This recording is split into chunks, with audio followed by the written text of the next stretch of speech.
하나님께서 함께해 주신 그 임마누엘의 가장 큰 사건이 예수 그리스도의 탄생입니다. 그래서 이를 임마누엘이라 하리라. 어찌 그런 일이 있을 수 있을까? 너희 하나님이 함께 하시잖아. 이번 성탄절을 준비하는, 또 대강절 첫째 주일 성탄에 대한 기대를 하는 우리 성도들의 삶 속에 임마누엘의 하나님의 역사가 함께 하시기를 바랍니다. 대강절, 그것은 우리가 잘 알듯이 성탄절 전 4주를 이야기합니다. 그 4주 동안에 우리가 해야 될 일이 무엇일까요? 예수 그리스도와 그의 복음을 통하여 이루신 하나님의 역사를 묵상하는 것입니다. 그 예수 그리스도와 그의 복음 앞에서, 하나님의 역사 앞에서 자신을 돌아보고 회개해야 될 것들은 회개하고, 결단해야 될 것들은 결단하며, 소망해야 될 것들을 소망하고, 그 이루어진 일들로 인하여 하나님께서 참 예수 그리스도를 보내신 이유와 목적을 이루시는 것처럼 나로 믿음의 사람 되게 하신 의미와 목적을 이루는 우리 성도들 될 수 있기를 바랍니다. 예수 그리스도를 통하여 그리스도인 이 세상을 회복시키시는 것처럼 우리 성도들을 통하여 가정이 회복되기를 바랍니다. 여러분의 하얀 모든 문제들이 아름답게 풀어질 수 있기를 축복합니다. 여러분들의 손대는 모든 일들마다 보람으로 아름답게 거두는 그러한 역사가 있기를 바랍니다. 아니, 무슨 일이 이렇게 이루어질 수가 있겠다고 소망을 가질 수 있을까요? 그게 대강절 성탄절입니다. 우리는 이렇게 계획할 수가 없습니다. 이것은 우리의 계획이 아닙니다. 우리의 기대와 우리의 경영과 우리의 생각과 우리의 어떤 그것이라 지식이라면 있을 수가 없는 일입니다. 어떻게 처녀의 몸에서 아들을 낳을 수가 있겠습니까? 그것이 하나님의 증거라고 한다 할지라도 날 때부터 앉은 뱅이가 어떻게 일어설 수 있겠습니까? 날 때부터 소경된 자가 어찌 눈을 뜰 수가 있다고 할 수 있겠습니까? 죽은 자가 어찌 살아난다고 얘기할 수 있겠습니까? 이것이 인간의 상상과 계획으로 되어질까요? 아니요. 도저히 이해도 안 되고 용납도 안 되고 믿을 수 없는 사건이 벌어지는 겁니다. 그래서 우리는 대강절을 준비하며 이렇게 얘기했습니다. 이것은 우리의 계획으로는 할 수 없는 사건, 기대도 할 수 없고 상상도 할 수 없는 일입니다. 그런데 하나님이 이루십니다. 하나님은 우리의 상상을 초월하십니다. 우리의 지식을 초월하십니다. 우리의 경험 이상을 가지고 계십니다. 무한하십니다. 아주 깊고 아주 넓고 하나님은 풍부한 은혜를 가지고 계십니다. 오늘 이 은혜 가운데 우리 성도들이 초청을 받고 예배하는 가운데 하나님의 은혜를 경험할 수 있기를 바랍니다. 그래서 이 대강절에는 두 가지 주제를 계속 이제 4주 동안 반복할 겁니다. 그 첫 번째는 기대입니다. 기대. 성탄에 대한 기대. 두 번째는 소망입니다. 소망. 기대와 소망은 조금 다릅니다. 기대라고 하는 것은 어떤 소망에 그것에 무슨 소리가 들릴까? 좋은 소식이 들릴까? 좋은 일들이 이루어질까? 그것이 바로 히브리어가 말하는 기대입니다. 이 기대. 그래서 언제 이것을 볼 수가 있을까? 언제 그 소식이 들려질 수 있을까? 멀리 간 우리의 가족들이, 어떤 친척들이, 어떤 소식을 가진 이들이 소식이 빨리 전해와야 되는데 과연 그 소식이 언제나 들려질 수 있을까라고 하는 그 기대. 어떤 좋은 소식으로 들어질까? 어떤 놀라운 일들이 있을까? 기대. 이번 대강절은 하나님께 대하여 기대하는 우리 성도들 될 수 있기를 바랍니다. 기대뿐이 아닙니다. 소망을 가지는 겁니다. 히브리어 성경에 소망에 제일 많이 가지고 사용되는 게 티콰입니다. 이 티콰라는 것은 뭐냐면 그 마지막을 보는 겁니다. 그 끝을 보는 겁니다. 소망이란 단순히 되겠지 하는 마음이 아니고 그 끝을 보는 겁니다. 하나님께서 들려주셨습니다. 그 말씀이 어떻게 이루어지는가를 보는 겁니다. 하나님께서 소망을 주셨습니다. 그 소망이 이루어질 그날을 바라보는 것이 우리가 소망. 그 말씀의 약속들이 이루어지는 것이고 성취되어지는 것이고 세워지는 것. 기대와 소망. 이번 대강절에 우리 성도들이 큰 기대를 가질 수 있었으면 좋겠습니다. 그리고 하나님의 말씀을 들으며 내가 그날을 바라보는 그 소망이 더욱 풍성해지기를 바랍니다. 그리고 이 대강절, 말 그대로 자체로 대림절, 대강절, 기다리는 절기입니다. 이 기다림은 다 막연히 앉아서 그날이 오기를, 그 시간이 되기를, 아니요, 그것이 아닙니다. 이것은 준비하는 날입니다. 이 준비하는 이 기다림이라는 것은 바로 오늘이 그날인 것처럼 내가 그렇게 생각하고 그렇게 살아가는 것, 이게 기다림, 성경이 말하는 기다림입니다. 그 기다림의 가장 중요한 것은 뭐냐면 그 약속한 터에 올라가서 이 울타리에 들어와서 손을 펴는 겁니다. 누구를 향해서요? 하나님을 향하여 손을 내미는 겁니다. 하나님은 그 손을 부끄럽게 하실 분이 아니십니다. 여러분들이 어떻게 손을 펴든지, 어떤 문제로 펴시든지, 어떤 것을 가지고 왔든지 하나님은 그 손을 부끄럽게 하질 않습니다. 하나님께서 그곳에 아름다운 은혜를, 하나님의 능력을, 하나님의 지혜로 풍성하게 채워주기를 축복합니다. 하나님께서는 반드시 채워주실 것입니다. 이것이 기다림입니다. 기다림. 이게 언제 채워질까? 언제 이루어질까? 그 기대를 갖는 것이 기다림입니다. 성경이 말하는 기다림입니다. 그래서 히브리서 11장에는 믿음은 바라는 것들의 실상이요 라고 얘기했던 그 실상은 바로 그 약속 밑에서 하나님께서 이루어지기를 간절히 소망하는 것. 세상은 그렇고 환경은 이렇다 할지라도 환경에 예속되지 아니하고 그럼에도 불구하고 하나님이 반드시 역사해 주실 것을 기대하며 손을 내밀고 있습니다. 하나님은 절대로 이 손을 부끄럽게 하시는 분이 아닙니다. 그래서 성도들을 향해서도 얘기한다. 누가 너에게 궁핍한 손을 내밀 때 그 손을 부끄럽게 하지 마라. 너를 바라볼 때 너에게 그 얼굴이 부끄러워하지 않도록 하라. 그래서 자비를 베풀고 긍휼을 베풀고 구제를 행하게 되는 것이죠.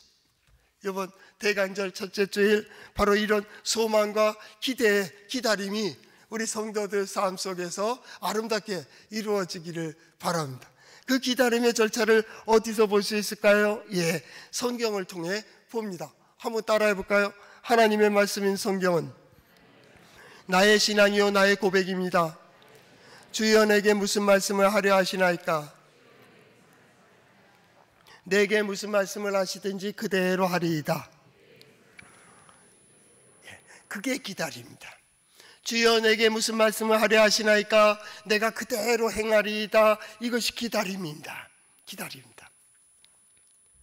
바로 대강절 첫째 주일 이사야서 9장 1절에서부터 7절 참고 성경 설교 요약에 나와 있듯이 아주 말씀은 이사야서 30장 18절 말씀이 됩니다. 성경을 가지신 분은 함께 찾으셔서 읽었으면 좋겠습니다. 이사야서 30장 18절 말씀 찾으셨으면 함께 읽도록 하겠습니다. 그러나 여호와께서 기다리시나니 이는 너희에게 은혜를 베풀려 하시며 일어나시리니 이는 너희를 긍휼히 여기시려 하심이라. 대저 여호와는 정의의 하나님이심이라. 그를 기다리는 자마다 복이 있도다. 아멘. 기다리시는 하나님, 기다리는 성도, 그날이 되기를 하나님은 기다리신다고. 우리가 하나님을 향해 손을 내밀 뿐만 아니라 하나님은 우리를 향해 손을 내밀고 계신 거예요. 그가 돌아오기를, 그가 그 자리에 서기를, 그가 그 자리에서 그 일을 감당하도록 하나님께서는 도우시고 하나님께서 세우시고 붙들어 주시고 힘주시는 손을 내밀고 계시다고요. 자 이리 와. 이리 오면 바로 그날이 오늘이야. 하나님은 끝까지 기다리십니다. 오래 참고 기다리십니다. 그날이 되기를 간절히 소망하며 그날, 그 사건, 그 사람을 통하여 하나님께서 구원의 역사를 이루기 위하여 하나님은 이렇게 기다리고 계시는 거예요. 간절히. 오늘 성경 말씀은 그 기다림의 대상에 대하여 이렇게 말씀하고 있습니다. 전에 고통을 받던 자들에게는 흑암이 없으리로다. 여호와께서 이렇게 변화시켰다는 겁니다. 2절 흑암에 행하던 백성이 2절 중반절 사망의 그늘 땅에 거주하는 자들이 라는 말을 썼습니다. 여러분 생각해 보십시오. 어떻게 흑암에 사는 자들이 어떻게 빛을 볼 수가 있겠습니까? 고통당하는 자들이 어떤 소망을 가질 수 있겠습니까? 사망의 그늘진 땅에서 생활하는 이들이 빛을 얘기할 수 있겠습니까? 날 때부터 소경된 자가 어찌 빛을 얘기할 수 있고 색을 얘기할 수가 있겠습니까? 마찬가지로 하나님을 떠난 역사 속에 있는 인간 역시도 마찬가지입니다. 기대할 것도 없고 소망할 것도 없습니다. 단지 발등에 불만 꺼지기를 바라고 이 문제만 내 앞에 코앞에 있는 문제만 해결되기를 바라는 것이 인간입니다. 세상 어떻게 되든지 이것만 지나가면 되고 넘어가면 되고 덮어지면 되고 없어지면 된다고 생각하는 것이 인간이요. 인간. 그래서 오늘 성경 말씀도 그 표현입니다. 고통받던 자들이 고통이 계속된다면 난다는 보장도 없고 고통 자체가 인생인 거로 생각하게 됩니다. 흑암 가운데 사는 이들은 어떻습니까? 항상 깜깜한 데 익숙해 있기 때문에 빛이 무엇인지를 가질 수가 없습니다. 더 이상 소망이 없습니다. 소망이 뭔데? 희망이 뭔데? 아니, 나는 이렇게 사는 거야. 인생은 이렇게 사는 거야. 이것이 당연한 거야. 이게 당연하지 않아. 엉뚱한 소리 하지 마. 하늘을 얘기하고 천국을 얘기하고 복음을 얘기하고 자유를 얘기한들 그 자유가 무엇인지를 알지 못하기 때문에 소망할 수도 없고 기대할 수도 없는 거예요. 이번 대강절 주제가 기대심과 소망이라고 얘기했는데 과연 기대와 소망이 있습니까? 없습니다. 우리는 매번 그 절기마다 감사와 하는 소망을 가지고 또 기대와 소망으로 전환시키며 하나님 앞에 기대를 하지만 우리가 소망을 가질 수 있겠습니까? 없습니다. 그래서 얘기하는 겁니다. 이것은 우리가 계획한 것이 아니라는 겁니다. 이것은 우리가 계획한 것이 아니, 우린 도저히 기대할 수도 없고 상상할 수도 없고 계획할 수도 없는 일을 하나님이 이루시는 거예요. 흑암 가운데 어두운 가운데 고통받는 자, 그 사망의 그늘진 땅에 거하는 이제 죽을 수밖에 없는 인생, 죽어야 되는 인생, 끝났다고 생각하는 그 인생에게 하나님께서는 빛을 비춰주시는 거예요. 이게 웬일이야? 이게 무엇이야? 빛을 빛으로 보지 못하는, 빛이 세상에 왔지만 세상은 빛을 깨닫지 못했다고 얘기합니다. 왜요? 그것을 본 일이 없는 거예요. 하나님의 역사도 희귀했지만은 하나님의 능력도 모르고 하나님을 알고 있지만 하나님의 지혜를 인정하지 않는 세상. 그런데 성경 말씀을 보세요. 그 백성들이 어떻게 해요? 큰 빛을 보고 거기에 빛이 비춰진다는 거예요. 이게 신앙입니다. 이게 신앙생활입니다. 잘 이해하셔야 됩니다. 고통받던 자들이 고통에 대해서 이것이 풀어졌으면, 해결됐으면, 아픔이 없어졌으면 그럴 것 같죠? 그럴 것 같죠? 아니요. 그 고통이 인생인 줄 알고 살아가는 겁니다. 이스라엘 백성들에게 이 말씀이 선포되었습니다. 바벨론 포로로 끌려가기 전에 이사야 선지자를 통하여 이 말씀이 선포될 때 사람들은 다 비웃었습니다. 선지자를 비웃고 선지자를 조롱하고 선지자를 손가락질하고 심지어는 선지자에게 돌을 쳐 죽이려고 했습니다. 첫째는 자신들이 고난당하는 것을 이해하지 못했습니다. 두 번째, 그러한 고통 가운데 있다면 하나님께서 그걸 해결해 주시라고는 기대도 하지 못하는 거예요. 그날은 그랬다고요. 그날은 전에 이렇게 고통을 당하고 바벨론 포로에까지 끌려가는 이스라엘 백성들이 무슨 소망을 가질 수가 있겠습니까? 시간이 지나면 지날수록 더욱 기대할 수 없는 그러한 삶 속으로 들어가게 되었다고. 그런데 거기에 빛이 비춰졌습니다. 그들이 빛을 보게 됩니다. 희망이 뭔지 소망이 뭔지 모르는 그들에게 무엇인가가 보여졌습니다. 그들은 얘기합니다. 이게 뭐야? 이렇게 되는 거예요. 뭐가? 어떤 사람이 인생의 문제에 허덕이고 혼란 가운데 있고 이제 절망 가운데에서 무엇인가 마음속에서 움직임이 시작되고 그러면 나도 교회 가볼까? 예수 믿어볼까? 하나님의 자녀로 살아가 볼까? 어떤 사람은 그 생각을 하는 순간 깜짝 놀랐대요. 아니, 내가 그렇게 교회를 핍박하고 예수 믿는 아내를 갖다가 핍박하고 조롱하고 손가락을 믿어라 막 그렇게 얘기했던 내가 예수 믿을까? 이 생각을 했다는 자체가 놀라운 거예요. 놀라운 거예요. 어떻게 그 어두운 가운데 빛이 비칠 수 있었을까요? 그들이 기대했을까요? 아니요. 전혀 기대하지 못한 일입니다. 그 하나님이 하늘로 역사하신 거예요. 하나님이 역사하신다 그 말이에요. 오늘 성경 말씀도 마찬가지입니다. 하나님께서 하늘로 역사하십니다. 이전에는 이랬던 것들이 이제는 여호와께서 이렇게 이방의 갈릴리를 영화롭게 하셨다. 하나님께서 풀어가시는 거예요. 하나님의 역사는 강력합니다. 또한 강렬합니다. 그러면서도 속도는 변함이 없습니다. 강한 힘, 강한 능력, 강한 불길이 빨리 지나가면 어떻게 될까요? 끄슬리고 맙니다. 그런데 이게 천천히 갑니다. 완전히 변화시키는 겁니다. 하나님의 역사는 완전합니다. 하나님의 역사는 온전합니다. 하나님은 가득 채우시고 누구도 불평하지 못합니다. 거기에 대해서 누구도 원망하지 못합니다. 하나님은 언제나 정의로우셨습니다. 하나님께서 그렇게 역사하시는 거예요. 오늘 성경 말씀은 그러한 의미를 가지고 있습니다. 하나님은 오늘도 역사하고 계시다. 하나님께서 기대하지 못한 일들 가운데 여러분에게 기대와 소망을 주시는 이유가 뭐냐면 자 들어도 이 얘기입니다. 자 들어도. 그리고 언젠가 그 시간이 되면 이게 뭐야? 라고 얘기하게 될 거예요. 그때 오늘 말씀을 기억했으면 좋겠습니다. 고통받던 자, 흑암 가운데 있던 이들, 멸시당하는 자, 이방의 갈릴리 흑암 가운데 있는 사망의 그늘질 땅에서 도저히 소망 없고 도저히 길이 없다고 하는 그 길을 하나님께서 푸시고 하나님께서 여시고 하나님께서 세우시고 하나님께서 이끄시고 그리고 하나님께서 빛을 보여주시고 하나님께서 큰 빛으로 그의 삶을 비춰주시는 그러한 역사가 우리 동해제일장로교회와 우리 성도들의 삶 속에 이루어지기를 축복합니다. 이것은 누가 이루는 겁니까? 오늘 성경 말씀 9장 7절 하반절 말씀에 만군의 여호와의 열심히 이를 이루시리라. 내가 하는 게 아니에요. 내 능력이 아니요. 나의 지혜가 아닙니다. 나의 힘도 아닙니다. 하나님께서 이루시겠다는 거예요. 하나님께서.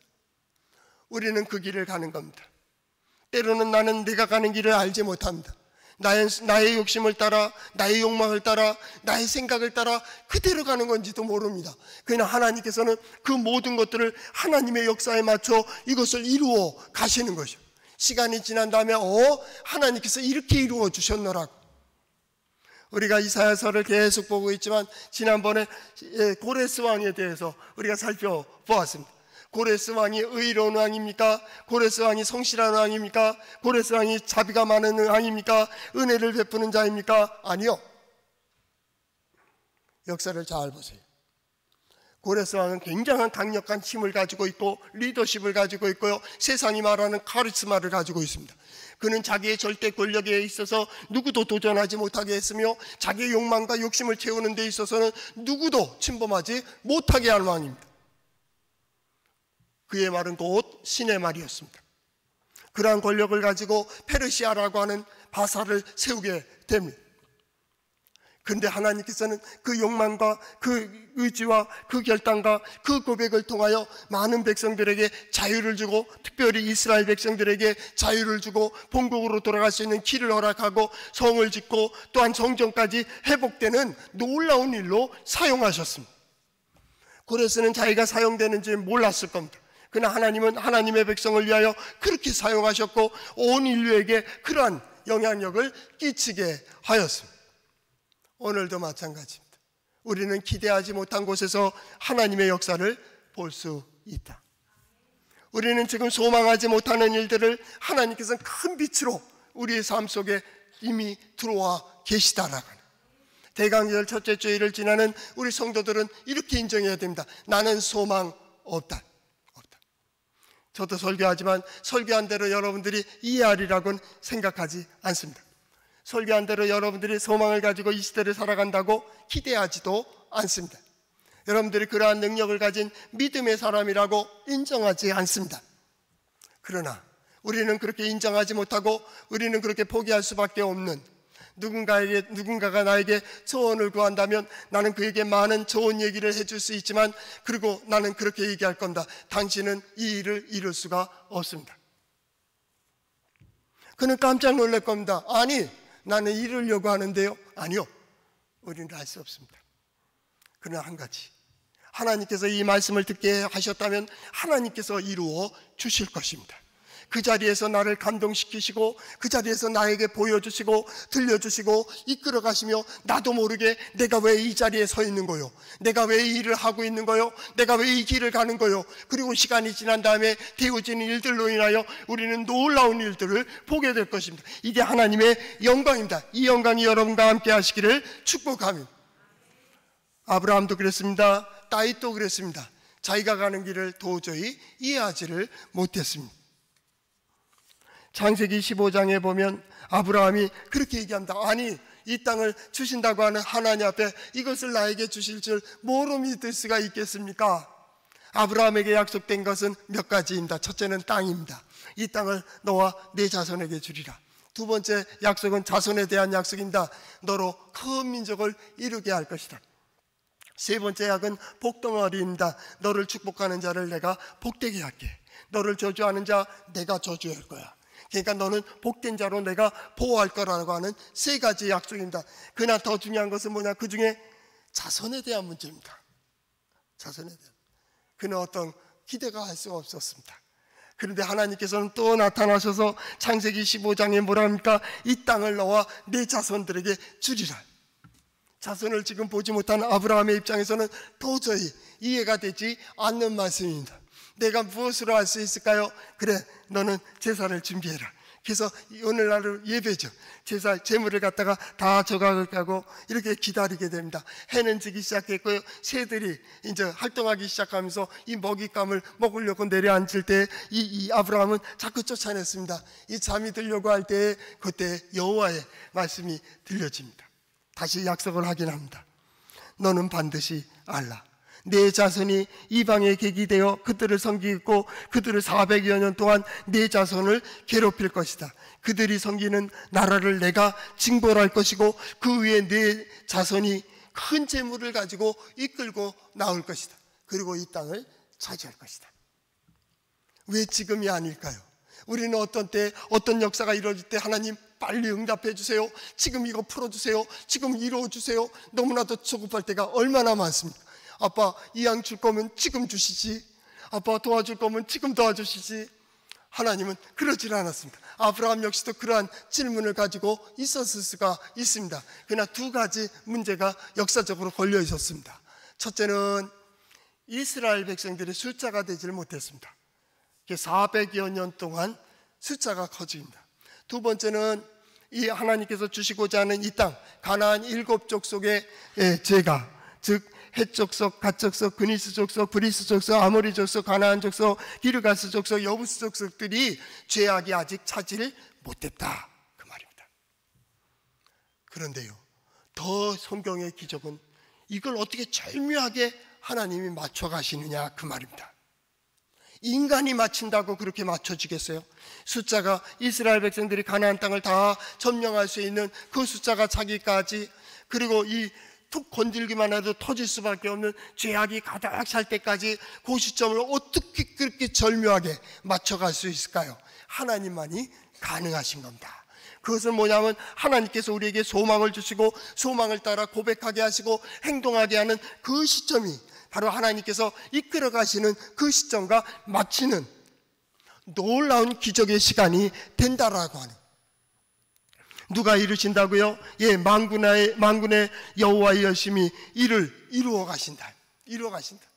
우리는 지금 오늘 어떤 기대를 해야 될지 알지 못합니다. 그러나 하나님께서는 무엇인가를 위하여 우리와 우리 교회와 우리 성도들과 우리 개개인을 하나님께 지금 이끌어가고 계시다는 어느 한 시점에 우리는 놀라운 일을 발견할 거예요. 예수 그리스도께서 동정녀의 몸에서 태어나시는 것처럼 그보다 더 놀라운 일들이 우리의 삶 속에 이루어질지를 기대합니다. 그러기를 축복합니다. 그렇게 이루어질 것을 확신합니다. 왜요? 하나님이 하시기 때문이다. 만군의 여호와의 열심히 이를 이루시리라. 어떻게 해요? 3절에 보니까 주께서 이 나라를 창성하게 하시고 그 즐거움을 더하게 하셨으므로 그 즐거움과 기쁨과 행복이 가득하게 될 것이라는 거예요. 하나님의 뜻을 따르게 되면요, 마음이 즐거워요. 환경이 어렵다 할지라도 거기에 기대심이 생기고요, 거기에 소망이 있어요. 때로는 힘들고 혼란할 때에도 거기에 행복함이 있어요. 누구를 따르느냐, 무엇을 보느냐는 참으로 중요합니다. 세상을 따르면요, 세상의 즐거움이 들어와요. 사람들과 따르면, 함께하면요, 사람들이 주는 쾌감을 느낄 수가 있어요. 하나님을 따르면요, 하나님의 기쁨과 하나님께 주시는 행복과 하나님의 평화를 누릴 수가 있어요. 우리는 누구입니까? 하나님의 역사를 따르는 자예요. 변하지 않으시는 하나님과 변하지 않는 기쁨을 누리는 자가 누굴까요? 하나님입니다. 누구는 질문할 겁니다. 아니, 이런 상황에 무슨 기쁨이 있고 무슨 즐거움이 있느냐고. 그때 하나님 말씀하십니다. 자, 봐. 잘 보라고. 그게 하나님의 기다리십니다. 자, 봐. 손을 딱 내밀어 주시고요. 자, 봐. 그래서 그 삶 속에서 어떻게 돼요? 하나님께서 나를 위하여 이런 일들을 이루어 가시는구나 하는 것을 보게 되는 거예요. 우리는 기도하는 거죠. 하나님의 뜻이 무엇입니까? 이 사건 속에서 내게 보여주시고자 하는 것이 무엇일까요? 사무엘하 9장, 사무엘하 8장 보면 사울과 그의 아들들이 동시에 한 전쟁에서 죽고 정권이 바뀌고 다윗이 왕이 된 그러한 사건이 초기 역사가 기록이 되어 있습니다. 그 초기 역사 속에서 하나님께서는 다윗이 어디를 가든지 이기게 하셨다. 성경은 그렇게 되어 있습니다. 만사가 형통했다 그 말. 손대는 일들마다 좌로 가든 우로 가든 모든 일들에 형통하고 형통했습니다. 심지어는 나단 선지자가 다윗 왕에게 말합니다. 여호와께서 왕이여 당신과 함께 하시니 마음에 있는 모든 것을 마음껏 행하세요. 마음껏. 그가 원하는 대로, 그가 뜻하는 대로 손대는 가는 곳마다 하나님께서 형통케 하시는 역사를 이루었습니다. 왜요? 하나님께서 함께 하시기 때문입니다. 나는 오늘 우리 성도들이 이러한 역사를 경험할 수 있기를 바랍니다. 지금까지 고대오고 기대오고 대강절을 기다리고 성탄절을 기다리고 하나님의 역사를 기다렸던 성도들의 문제들이 풀어지는 역사가 있기를 축복합니다. 왜요? 하나님은 살아계시고 오늘도 역사하고 계시기 때문입니다.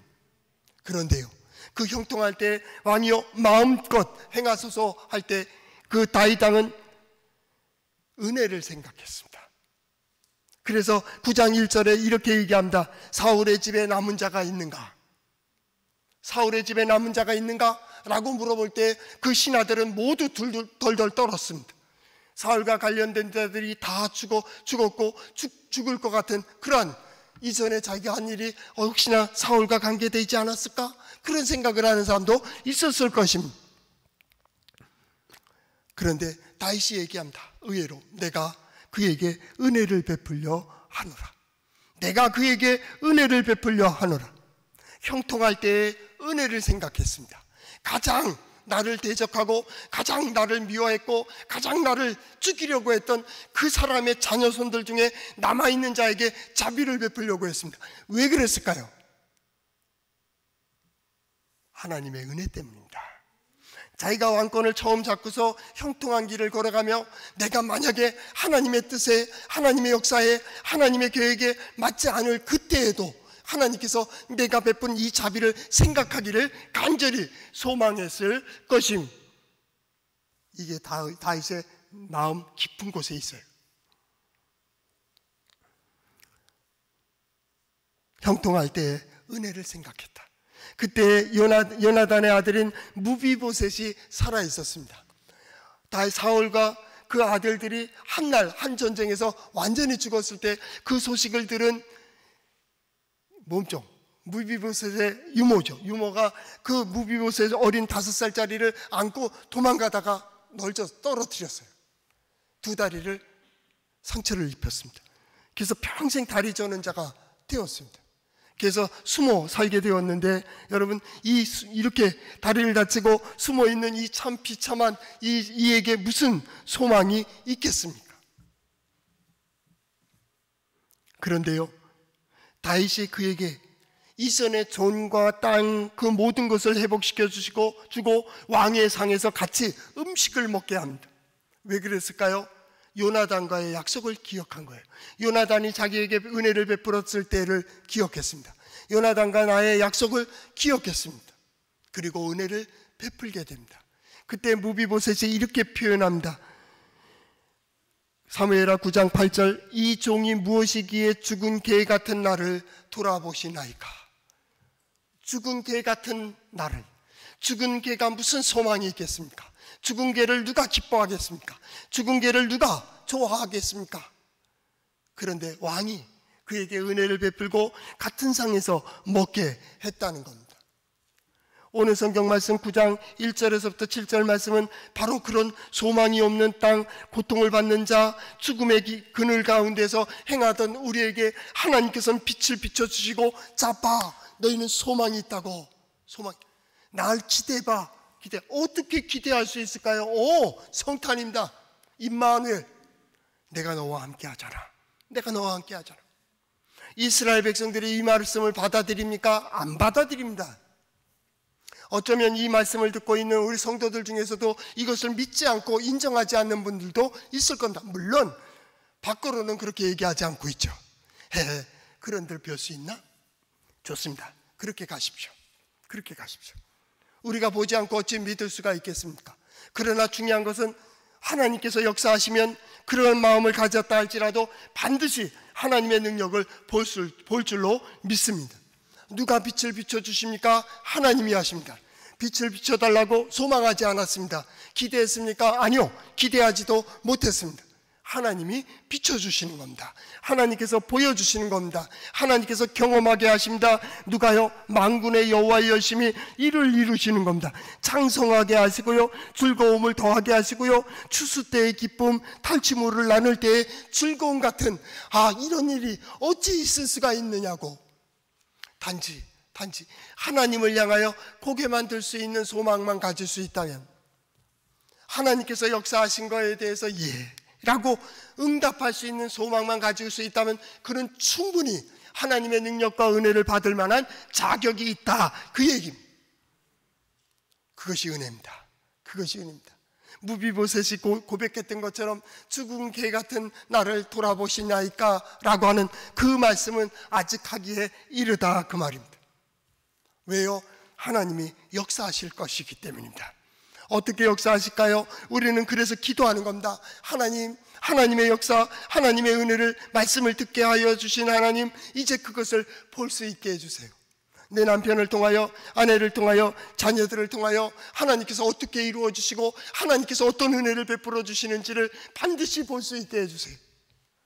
그리고 온 성도들, 오늘 예배하는 모든 성도들이 그날에 하나님께서 내게 빛을 비춰주시고 하나님께서 영화롭게 하셨다고, 모든 사람들이 볼 때 하나님이 함께 하신다고, 하나님이 역사하셨다고, 하나님께서 인도해 주셨다고, 그날을 소망하며 기다리는 우리 성도들 될 수 있기를 축복합니다.